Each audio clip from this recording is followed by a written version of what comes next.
decidió especializarse, aunque ella hace coach corporativo, hace varios tipos de coaching, pero decidió atender un nicho del mercado particular, que es el nicho de los divorciados. Entonces, desde esa decisión, yo la primera pregunta que le quiero hacer a Laura es ¿por qué los divorciados?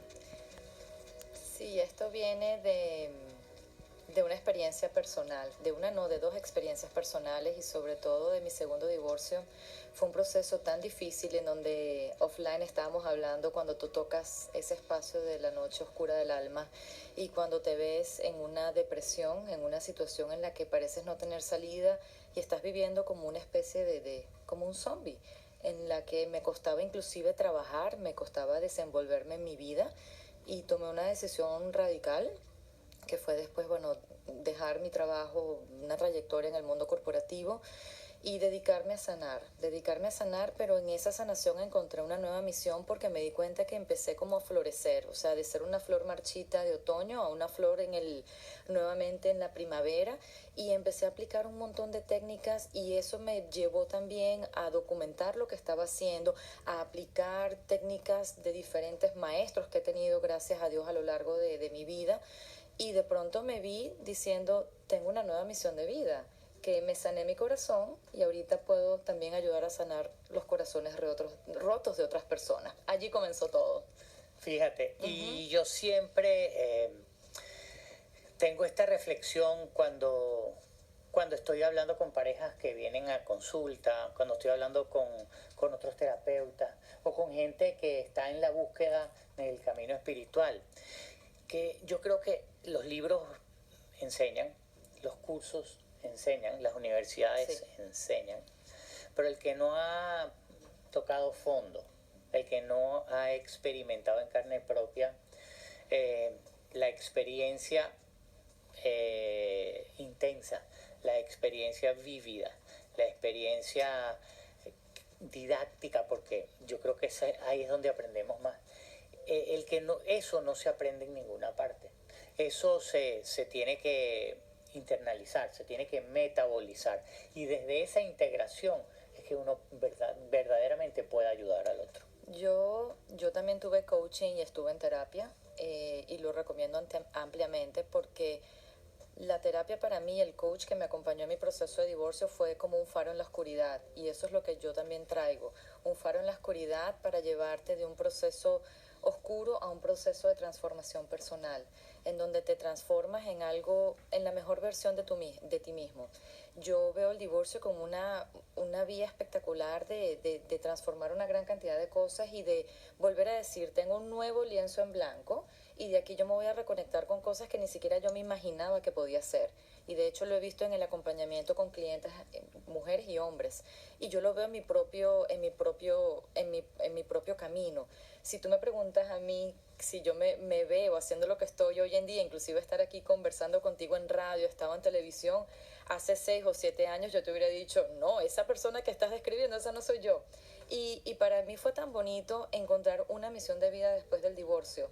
Y me llena el corazón de alegría cuando yo puedo ayudar también a tantas personas, que eso es lo que le pasa también a otras personas, que se dan cuenta que es como un renacer. El divorcio, bien trabajado, cuando tomas la decisión de ir del dolor a la sanación, from hate, inclusive del odio, a decidir sanar, se puede convertir en algo maravilloso, en algo que puedes conseguir, algo que ni siquiera te imaginabas. Cuanto antes te perdones, antes sanas.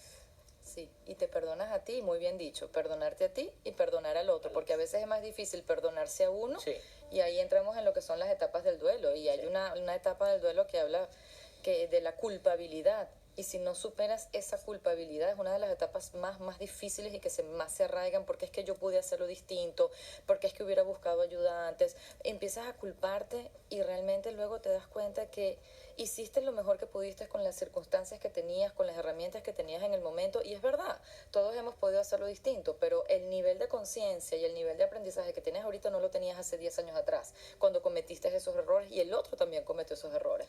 Pero qué difícil es decirle a esa persona claro, que está en ese dolor tan profundo, tan en carne viva, Mira, esto es lo mejor que te ha podido pasar. Ah, no, eso no se entiende en el momento.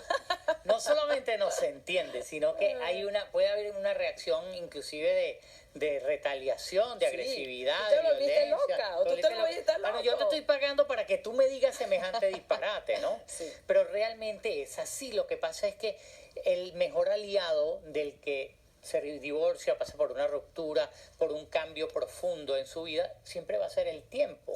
Y es el tiempo el que te va a permitir volver a poner las cosas en foco, ¿no? Y en perspectiva y en contexto. En ese momento tú sientes que se acaba el mundo, que te quitaron la alfombra, que bueno... ¿Por qué a mí? ¿Y por qué a mí? Esa es otra. Esa es otra, la victimización, y la personalización del drama. Sí. Cuando en realidad no se trata solo de ti, por supuesto tú eres protagonista del drama, pero no eres tú solo, fueron dos personas, fue un equipo que se volvió inoperativo. Sí, y el drama es algo normal al principio, pero tienes que tener sobre todo mucho cuidado en no quedarte en el drama y no volverte víctima de ese dolor, porque entonces el dolor y ese drama tiene que durar un tiempo en donde estás, sabes, desde que te sientes que se te desgarra el alma y tienes que llorar y todo eso, pero si después de un año estás todavía desde ese dolor intenso y sientes que no te has movido, hay algo que está sucediendo allí que se tiene que trabajar porque te volviste víctima del drama, le tienes que salir a contar a todo el mundo y pobrecito yo y lo que me hicieron, y hay que salir de ese espacio. Claro. Esos tiempos son muy polémicos. Son relativos también. Sí, son todos relativos. Todos. Hay ciertas fórmulas, los terapeutas tienen ciertas fórmulas para esos tiempos. Sin embargo, lo que sí está claro y cada vez más es que hay trauma. Hay trauma psicológico, hay trauma emocional. Y heridas emocionales, bueno, y a menudo el trauma físico, digamos, una fractura, se corrige, se opera, se inmoviliza, se sana y puede haber cicatriz, incluso puede afectar movilidad dependiendo de dónde ocurrió el trauma físico. Pero tú puedes ver el progreso, la evolución, la sanación y la recuperación. El problema con el trauma emocional y psicológico es que no es tan visible, no es tan fácil de detectar. Entonces muchas personas pueden esconder su trauma emocional o psicológico detrás de ciertas conductas, ¿no? Por supuesto, y vicios, compulsiones, etcétera. Entonces, en el trabajo también. Inclusive vemos gente que se vuelve de pronto workaholic, aunque no estés rindiendo en el trabajo, estás 10 o 12 o 14 horas en el trabajo, escondiendo el dolor. Y no quieres regresar a encontrarte con quién. Con la soledad que te abruma, que estás solo en la casa, sobre todo el hombre. El hombre a veces, y no se habla de esto, el hombre sufre de mayores niveles de soledad que las mujeres, porque la mujer está más, yo no voy a generalizar, pero hay estudios que indican obviamente que la mujer, y es normal, la mujer está más abierta porque la mujer se puede mostrar más vulnerable entre sus amigos, está permitido que tú llores con una amiga, pero el hombre que pueda abrirse. Algunos hombres lo hacen, pero no es la mayoría. No es la norma. No es la norma, exactamente. Que un hombre se abra y que se pueda mostrar vulnerable, porque el otro le va a decir, no, chico, vamos a ir a tomarnos unos tragos y se te quita eso. Y no es todo lo contrario. Yo siempre le digo a mis pacientes, cuando están pasando por ese tipo de situaciones, que el alcohol es uno de los peores consejeros cuando uno está en una situación de vulnerabilidad emocional. Porque ¿qué es lo que pasa? Que es un depresor del sistema nervioso.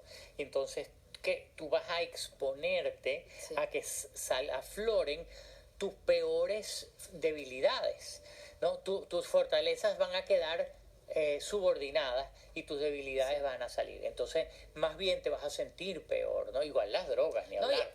Y también hay una parte que en el momento, de repente tienes el momento de la euforia y te sientes bien, pero de pronto esa euforia baja y después el sentimiento de vacío y de dolor es peor. Sí. Es peor. El rebote es mucho más duro. El rebote es mucho más duro. Sí.